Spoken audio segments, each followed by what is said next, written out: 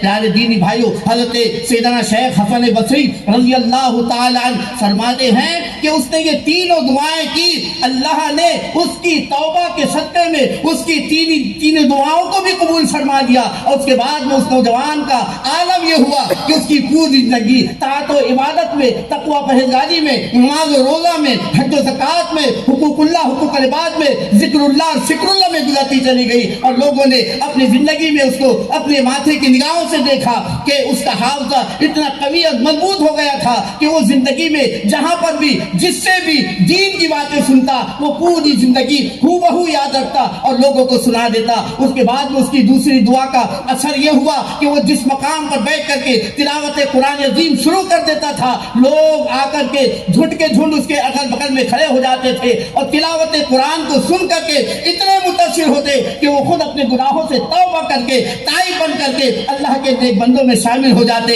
اور تیسری دعا کا اثر یہ ہوا کہ روزانہ اللہ تعالیٰ اس کو غیب سے 1 پیالہ شوربہ اور 2 گرم روٹیاں عطا فرماتا اور وہ اسی پر اپنی زندگی کو گزارتے رہتے. کہنے کا مقصد و مدعا یہ ہے ملت کے نوجوانوں کہ اللہ تعالیٰ توبہ، اللہ کی بارگاہ میں جو بندہ توبہ کرتا ہے اور صدق دل سے توبہ کرتا ہے اور اس توبہ پر قائم رہتا ہے تو اللہ تعالیٰ اس کی توبہ تو قبول فرماتا ہی فرماتا ہے اور وہ خود اتنا مستجاب الدعوات ہو جاتا ہے کہ لوگ اگر اس کے وسیلے سے بھی دعا کرتے ہیں تو اللہ تعالیٰ ان کی بھی توبہ کو قبول فرما دیتا ہے. میرے ملت کے نوجوانوں، بندہ ہے اس سے گناہ ہو جاتے ہیں لیکن اس کے لیے چاہیے کہ اللہ کی بارگاہ میں ندامت بہائے، 2 آنسو بہائے اور اپنے گناہوں کی توبہ کرے. اللہ کے رسول فرماتے ہیں کہ آسمان سے لے کر کے زمین سے لے کر کے آسمان تک بھی کسی کے گناہ ہو اور اگر وہ صدق دل سے بھی اور زبان سے بھی اگر وہ توبہ کرتا ہے تو اللہ تعالیٰ اس کی توبہ کو قبول فرماتا ہے. میرے ملت کے نوجوانوں، اللہ کی بارگاہ میں توبہ کرتے رہنا چاہیے. اللہ تعالیٰ توبہ کے کرنے سے فکر و غم سے بھی دور رکھتا ہے، رزق میں برکتیں عطا فرماتا ہے. اور جب کسی بندے کی توبہ قبول ہو جاتی ہے تو اس کے اثرات اس کی زندگی پر ایسے ظاہر ہوتے ہیں کہ اس کی عادت و اطوار سے، اس کے چال چلن سے، اس کی عبادت و ریاضت سے، اس کے تقوی پرہیزگاری سے، اس کے قول و فعل سے اور اس کے کردار و اخلاق سے وہ ظاہر ہوتے ہیں اور وہ بندہ تقوی اور پرہیزگاری کی زندگی گزارتا ہے. اللہ کے پیارے نبی صلی اللہ تعالی وسلم کی بارگاہ میں ایسے بہت سارے عربی آتے رہے اور اپنی گناہوں سے توبہ کر کے اللہ کے رسول کے دست مبارکہ پر توبہ کر کے وہ خود بھی اپنے وقت کے تاجدار بن گئے. میرے ملت کے نوجوانوں، اللہ تعالیٰ نے ہم کو قرآن عظیم میں بھی، اللہ کے رسول صلی اللہ تعالی علیہ وسلم نے سنتوں میں بھی جگہ جگہ ہمیں توبہ کرنے کی تلقین فرمائی ہے. ہم کو چاہیے کہ ہم توبہ کرتے رہیں. آج دیکھیے زندگی یہ جو ہے دار العمل ہے. ہم سوچتے ہیں کہ ابھی تو بڑی لمبی زندگی گزارنا ہے، اخیر وقت میں توبہ کر لیں گے، لیکن کس کو اپنا اخیر وقت معلوم ہے؟ کسی کو اپنا اخیر وقت معلوم نہیں ہے. اس لیے چاہیے کہ جب اس کو بن پڑے توبہ کر لے اور اپنے گناہوں سے باز رہے اور نیکیوں کی طرف آئے. حضرت سیدنا امام غزالی رحمۃ اللہ تعالی علیہ نے ایک مرتبہ اپنے درس کے درمیان طلبہ سے فرمایا تھا کہ اے بچوں، چھوٹے گناہ کو چھوٹا گناہ نہ سمجھو اور چھوٹی نیکی کو چھوٹی نیکی نہ سمجھو. بچوں نے پوچھا حضور اس کا کیا مطلب؟ آپ فرماتے ہیں ہو سکتا ہے یہی چھوٹا گناہ اللہ اگر اس سے ناراض ہو جائے تو یہ تمہیں عذاب کا سبب بن سکتا ہے اور ہو سکتا ہے یہی تمہاری چھوٹی سی جینے کی اگر اللہ پسند فرما لے اور اس سے راضی ہو جائے تو تمہاری بخشش کا بھی ذریعہ بن سکتی ہے۔ میرے ملت کے جوانوں، چھوٹے سے چھوٹا بھی گناہ ہو جائے تو ہم کو چاہیے کہ اللہ کی بارگاہ میں رجوع لائیں اور اس سے توبہ کریں۔ زندگی اور موت کا وقت کسی کو نہیں معلوم ہے، ہمیں چاہیے نہ جانے ہم نے کتنے جنازے اٹھائے ہیں، کتنی میتوں میں شریک ہوئے ہیں، کتنی قبروں پر ہم نے اپنے ہاتھوں سے مٹی کو ڈالا ہے، کتنے جلوس جنازوں میں شریک ہوئے ہیں۔ ہم کو تھوڑی دیر کے لیے یہ احساس ہوتا ہے کہ نہیں یہی ہمارے ساتھ بھی ہوگا، لیکن ہمیں چاہیے کہ ہم ان چیزوں کو دیکھ کر کے درس حاصل کریں اور ان سے پہلے کہ ہمارا وہ وقت آئے توبہ کر کے اللہ کی بارگاہ میں رجوع کر لیں۔ علامہ مولانا روم رحمۃ اللہ تعالی علیہ نے ایک بڑی پیاری ایمان افروز اور سبق آموز ایک حکایت لکھی ہے اور آپ فرماتے ہیں مثنوی شریف میں حضرت مولانا روم رحمۃ اللہ تعالی علیہ فرماتے ہیں کہ ایک شیر ایک دن جنگل میں شکار کے لیے چلا۔ جب شکار کے لیے چلا تو راستے میں اسے ایک لومڑی ملی اور راستے میں ایک ریچھ ملا۔ اس نے ریچھ اور لومڑی سے کہا کہ اے ریچھ اور اے لومڑی، میں جنگل میں شکار کرنے کے لیے جا رہا ہوں، لیکن آج میرا ارادہ ہو رہا ہے کہ تنہا اور اکیلے شکار نہ کروں، تم میرے ساتھ میں چلو اور اپن تینوں مل کر کے شکار کریں گے۔ لومڑی بھی ساتھ ہو گئی اور وہ ریچھ بھی ساتھ ہو گیا۔ مولانا روم رحمۃ اللہ تعالی فرماتے ہیں کہ جب یہ تینوں جانور جب جنگل میں پہنچے تو شیر نے 3 شکار کیا، ایک بیل مارا، ایک ہرن مارا اور ایک خرگوش مارا۔ جب شکار سے فارغ ہو گیا تو شیر نے کہا کہ اے بھائی ریچھ، یہ اپن تو شکار کر لیے ہیں اور تھکے ماندے بھی ہیں، تھک بھی گئے ہیں، بھوک بھی لگی ہے، ایسا کرو تقسیم کرو، حصے کرو اور اپنا اپنا حصہ لے لو۔ اور ریچھ تھا تو بے وقوف، وہ کچھ سمجھا نہیں اور فوراً بے جھجک اس نے بغیر کچھ سوچے سمجھے حساب پورا کر لیا اور کہا کہ صاحب آپ تو جنگل کے راجا ہیں، آپ کے سامنے کیا حساب کیا جائے، حساب تو پورا سامنے ہے۔ ہم بھی 3 آدمی ہیں اور شکار بھی 3 ہے، ایک بیل ہے، ایک ہرن ہے اور ایک خرگوش ہے، لہٰذا ایسا کیا جائے بیل آپ لے لیجئے، ہرن میں لے لیتا ہوں اور خرگوش جو ہے یہ لومڑی کو دے دیتے ہیں۔ شیر تو شیر رہا، بادشاہوں کا مزاج ہی ایسا ہوتا ہے اور پھر تو جنگل کا بادشاہ ہے، پل میں ماشا پل میں تولا، چاہے تو کسی کو آدھی سلطنت دے دے اور چاہے تو فوراً گردن جدا کر دے۔ شیر نے آؤ دیکھا نہ تاؤ دیکھا اور ایک تماچا بھرپور اس ریچھ کے بھیجے پر مارا، بھیجا تھا تو دور جا کر کے گرا اور ریچھ کا انتقال ہو گیا، وہ تو بیچارہ ختم ہو گیا۔ لومڑی دور سے یہ تماشا دیکھ رہی تھی، سوچا رے گڑبڑ ہوگی، اگر میں نے بھی حساب میں گڑبڑ کی تو میرا بھی حساب یہ شیر کر دے گا۔ مولانا روم رحمۃ اللہ تعالی علیہ فرماتے ہیں کہ شیر نے پھر لومڑی سے کہا اور کہا کہ بہن اب تو ہی حساب کر لے۔ لومڑی چالاک ٹھہری، اس نے کہا کہ سرکار آپ جنگل کے بادشاہ ہیں، ہم تو آپ کی رعایا ہیں، آپ جو حکم کریں ہمارے سر آنکھوں پر، اور ہم کون ہوتے ہیں آپ کے سامنے حساب کرنے والے؟ آپ بادشاہ ہیں، آپ ہمارے سرکار اور سرتاج ہیں، ایسا کیجئے میں کیا حساب کروں، ناشتے میں خرگوش کو کھا لیجئے، دوپہر میں ہرن کو کھا لیجئے اور رات میں بیل کو کھا لیجئے گا۔ شیر تھا تو اس کا سینہ پھول کر کے پپا ہو گیا، کہا کہ ارے واہ لومڑی تو بہت اچھی ہے اور کتنا اچھا حساب کیا ہے، لیکن حساب کرنے سے پہلے اس سے پوچھا لومڑی سے کہ اے بہن یہ حساب تو نے کہاں سے سیکھا؟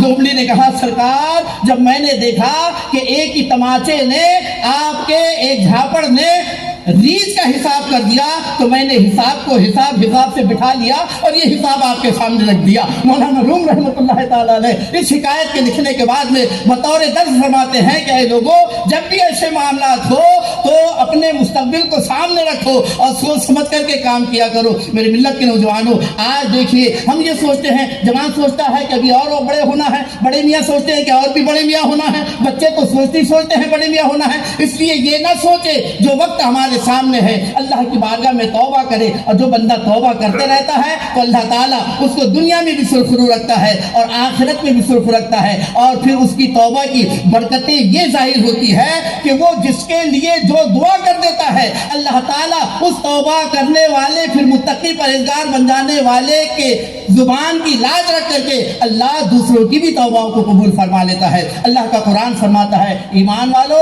اللہ کی طرف توبہ کرو اور ایسی توبہ کرو جو تمہارے لیے نصیحت ہو۔ اللہ تعالیٰ میرے بولنے کو آپ کے سننے کو قبول فرمائے، اس پر آپ کو ہم کو سب کو عمل خیر کی توفیق عطا فرمائے، آمین وما علینا الا البلاغ المبین۔ السلام علیکم۔